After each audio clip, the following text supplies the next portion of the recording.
Hi guys, welcome to BPrep where we whiteboard quant questions appeared in previous year papers. Before we start with the question, please take a moment to subscribe to the channel to get updates on latest videos if you are preparing for any of the competitive exams. Let's start. So in this question we have three variables x, y and z, and range of these three variables are given. So we have x, y and z. Okay. X is always less than 0 and y is between 0 and 1. And z is always greater than 1.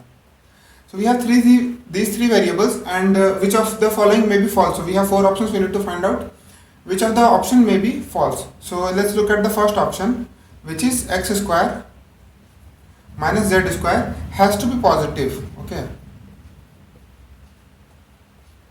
This is given in the question that we need to find out which of the following may be false. So we need to check whether this statement can be false or not. So x square minus z square has to be positive always. Let's see.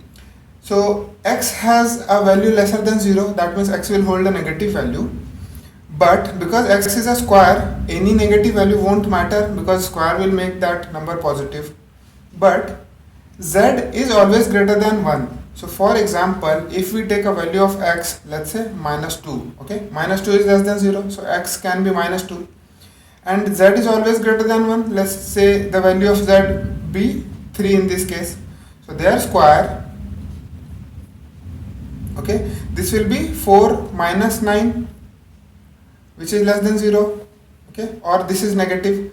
So this expression has to be positive is false, because here in this case, taking this example, we are getting this is coming as negative.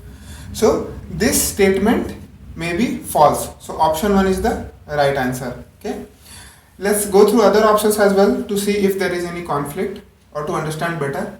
So the second option says the yz can be less than 1. Okay, so yz can be less than 1. Now see, value of y is always lying between 0 and 1. Okay, so if we say y, let's take 1 by 4, because we need to take value between 0 and 1. Let's say y is 1 by 4 and z is always greater than 1. So if in this case we assume, let's say the value of z be 2, okay, so multiplying this will get half. Okay, so yz is half, yz is less than 1, which is less than 1. So this statement is true. Okay, but again in the question it says we need to find out which may be false. So this is true, it's not false, so this is not the correct option. Next option, third one, xy can never be 0.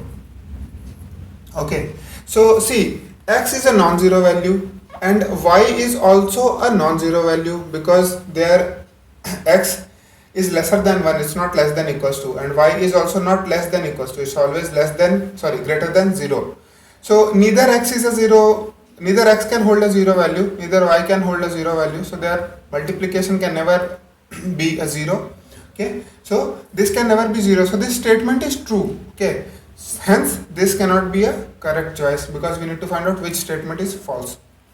Again, if we see the last option, the fourth one, it says y square minus z square is always negative. Negative means its value will be 0.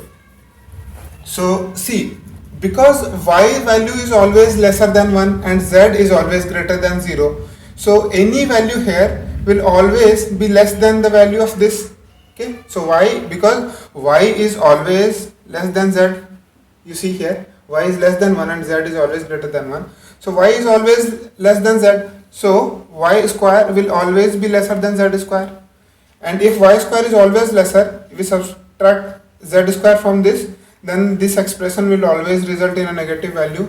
So this statement is also right. So out of the four options, these three statements, second, third and fourth, these three are right. First one is a false statement. So first one is the correct choice for this question. Thanks for watching this video. If you have any doubts or questions, please post in comments. And guys, please do subscribe to the channel by clicking the subscribe button below to get updates on latest videos. Thank you.